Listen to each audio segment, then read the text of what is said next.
মাই dear students NSS academy YouTube চেনেলৰ আন এটা নতুন ভিডিঅ'লৈ সকলোকে আকৌ এবাৰ আন্তৰিকভাৱে স্বাগতম জনাইছোঁ। HSLC 2025 অৰ্থাৎ এইবাৰ মেট্ৰিক পৰীক্ষাৰ কিছুমান নতুন নিয়ম নীতি সংযোজন কৰা হৈছে। চ' এই নিয়মসমূহ পৰীক্ষাৰ আগত নাজানিলে পৰীক্ষা হলৰ ভিতৰে বাহিৰে তোমালোকৰ বিপদ হ'ব পাৰে। চ' আজিৰ ভিডিঅ'টো খুব সাৱধানতাৰে খুব সতৰ্কতাৰে তোমালোকে প্ৰথমৰ পৰা শেষলৈকে চাবা। পৰীক্ষাৰ হলৰ ভিতৰত বাহিৰত যিমান নিয়ম বা নীতি আছে এই গোটেইখিনি কথা আজিৰ ভিডিঅ'টোৰ মই বিতংভাৱে আলোচনা কৰিম। চ' ভিডিঅ'টো স্কিপ নকৰিবা আৰু যদি তোমালোকে কোনোবাই মোৰ চেনেল নতুনকৈ আহিছা মোৰ চেনেলটো নিশ্চয়কৈ ছাবস্ক্ৰাইব কৰি থ'বলৈ নাপাহৰিবা।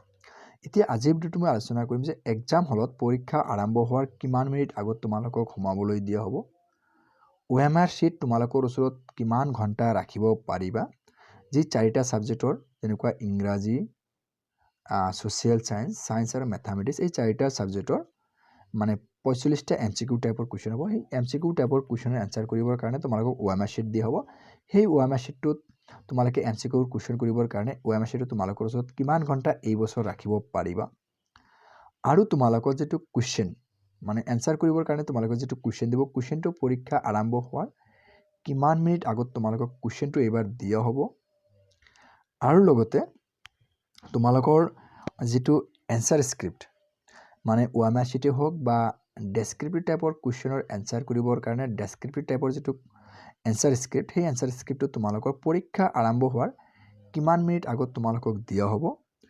আৰু এইবাৰ যি মই চাৰিটা ছাবজেক্টৰ কথা ক'লোঁ আকৌ কৈছোঁ যে ইংলিছ, মেথামেটিক্স, ছ'চিয়েল ছায়েন্স এই চাৰিটা ছাবজেক্টৰ যি 45টা MCQ টাইপৰ কুৱেশ্যন হ'ব তাত পাছ কৰিবৰ কাৰণে তোমালোকে কিমান নাম্বাৰ পাব লাগিব, আৰু ডেছক্ৰিপটিভ টাইপৰ এই চাৰিটা ছাবজেক্টৰ যি ডেছক্ৰিপটিভ টাইপৰ 45 মাৰ্কৰ কুৱেশ্যন হ'ব তাত পাছ কৰিবৰ কাৰণে কিমান নম্বৰ তোমালোকে পাব লাগিব, আৰু তোমালোকে এইবাৰ পৰীক্ষা হলত কি লৈ যাব পাৰিবা, কি তোমালোকে লৈ যাব নোৱাৰিবা, এই গোটেইখিনি কথা সাঙুৰি আলোচনা কৰিম। চ' পোনপ্ৰথমতে মই এইবাৰ পৰীক্ষা হলত তোমালোকে কি লৈ যাব পাৰিবা আৰু কি বস্তু বা সামগ্ৰী তোমালোকে পৰীক্ষা হলত লৈ যাব নোৱাৰিবা। তো ইয়াতে মই লিখিছোঁ এলাউড ইন দ্য এক্সামিনেশ্যন হল। চ' কিছুমান বস্তু আছে বাধ্যতামূলক, সেইকেইটা তোমালোকে লৈ যাবই লাগিব। ইয়াতে 1 নম্বৰ যিটো আছে HSLC এডমিট কাৰ্ড, আৰু 2 নম্বৰ আছে registration card.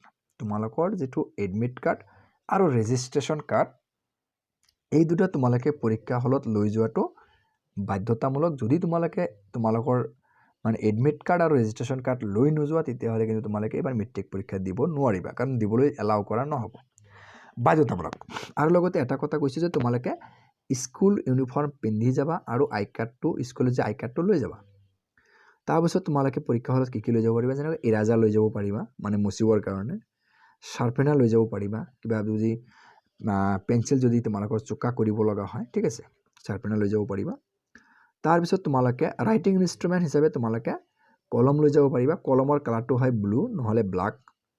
Blue ball point pen ব্যৱহাৰ কৰিব পাৰিবা আৰু নহ'লে ব্লাক বল পইণ্ট পেন ব্যৱহাৰ কৰিব পাৰিবা। কলমৰ ৰংটো হয় ব্লু নহ'লে ব্লাক হ'ব লাগিব। তোমালোকে পেঞ্চিল লৈ যাব পাৰিবা এক্সাম হলত, আৰু তোমালোকে লৈ যাব পাৰিবা জেমেট্ৰি বক্স তোমালোকৰ বিশেষকৈ মেথামেটিক্স আৰু ছায়েন্সৰ কাৰণে। ৰুলাৰ লৈ যাব পাৰিবা, ৰুলাৰটো তোমালোকে মাৰ্জিন টনাৰ কাৰণে প্ৰতিদিনে লৈ যাব পাৰিবা, ঠিক আছে। তাৰপিছত তোমালোকে পৰীক্ষা হলত কি লৈ যাব নোৱাৰিবা।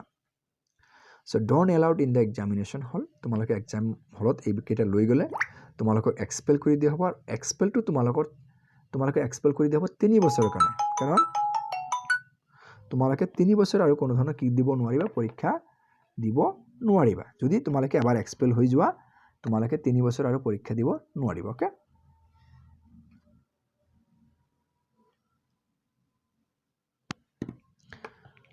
ঠিক আছে।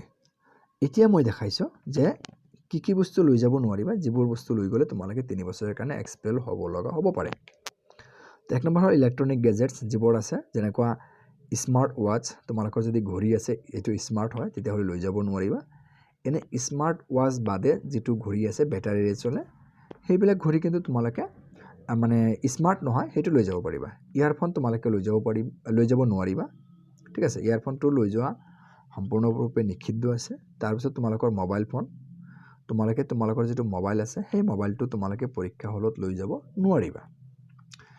তাৰপিছত তোমালোকে লৈ যাব নোৱাৰিবা প্ৰিণ্টেড অৰ ৰাইটিং মেটেৰিয়েলছ, মানে কপি মানে নকল তোমালোকে যিকোনো ধৰণৰ নকল তোমালোকে হাতে লিখাই হওক বা প্ৰিণ্টেডে হওক এইকেইটা তোমালোকে যদি পৰীক্ষা হলত লৈ যোৱা তেতিয়াহ'লে তোমালোকে নিশ্চয়কৈ 3 বছৰৰ কাৰণে এক্সপেল হৈ যাবা আৰু 3 বছৰ তোমালোকে মেট্ৰিক পৰীক্ষা দিব নোৱাৰিবা এতিয়া মই কিছুমান কথা তোমালোকৰ লগত আলোচনা কৰিম যিকেইটা মই কৈছিলোঁ যে মোৰ ভিডিঅ'ৰ শেষত আলোচনা কৰিম ঠিক আছে মই ভিডিঅ'ৰ প্ৰথমতে কেইটামান কথা তোমালোকক কৈ থৈছোঁ ঠিক আছে এতিয়া হ'ল তোমালোকে যিদিনা পৰীক্ষা দিবলৈ যাবা সেইদিনা তোমালোকে পৰীক্ষা প্ৰথম দিনাই হওক পৰীক্ষাৰ যিটো প্ৰথম পৰীক্ষা তোমালোকে যেতিয়া দিবলৈ যাবা সেইদিনাখন তোমালোকক পৰীক্ষা হলত পৰীক্ষা আৰম্ভ হোৱাৰ আধা ঘণ্টা মানে 30 মিনিটছ আগত তোমালোকক পৰীক্ষা হলত সোমাবলৈ দিয়া হ'ব আৰু বাকি পৰীক্ষাবোৰতো তোমালোকক 30 মিনিট আগতে তোমালোকক সোমাবলৈ দিয়া হ'ব আৰু প্ৰথম দিনা তোমালোকে অলপ আগতীয়াকৈ যাবা কাৰণ তোমালোকৰ সিট প্লেনটো বিচাৰি উলিয়াব লাগিব তোমালোকৰ কাৰ ক'ত সিট প্লেন পৰিছে তাৰ পিছত তোমালোকৰ যেটো OMR sheet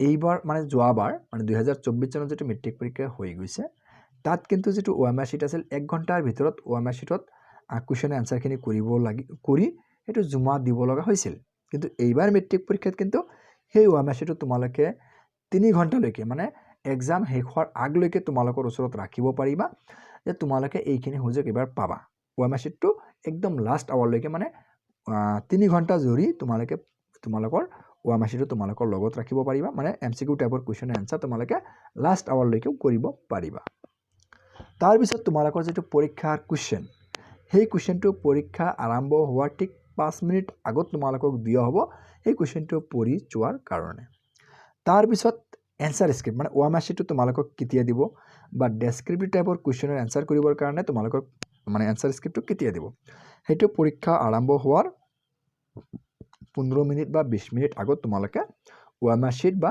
ডেসক্ৰিপটিভ টাইপৰ কোৱেশ্চনৰ যেটো এনসাৰ স্ক্ৰিপ্ট হেতু তোমালোকে পাই যাবা আৰু MCQ আৰু ডেসক্ৰিপটিভ টাইপৰ কোৱেশ্চন এই দুটাতে তোমালোকে MCQ যেহেতু 45টা থাকিব আৰু ডেসক্ৰিপটিভ টাইপ 45টা কোৱেশ্চন থাকিব এই চাৰিটা সাবজেক্ট মই যিকিটা কৈছো তো ইয়াতে MCQ পাস কৰিবৰ কাৰণে তোমালোকে মিনিমাম 14 নম্বৰ পাব লাগিব আৰু ডেসক্ৰিপটিভ টাইপৰ কোৱেশ্চনটো পাস কৰিবৰ কাৰণে তোমালোকে মিনিমাম 14 নম্বৰ পাব লাগিব ঠিক আছে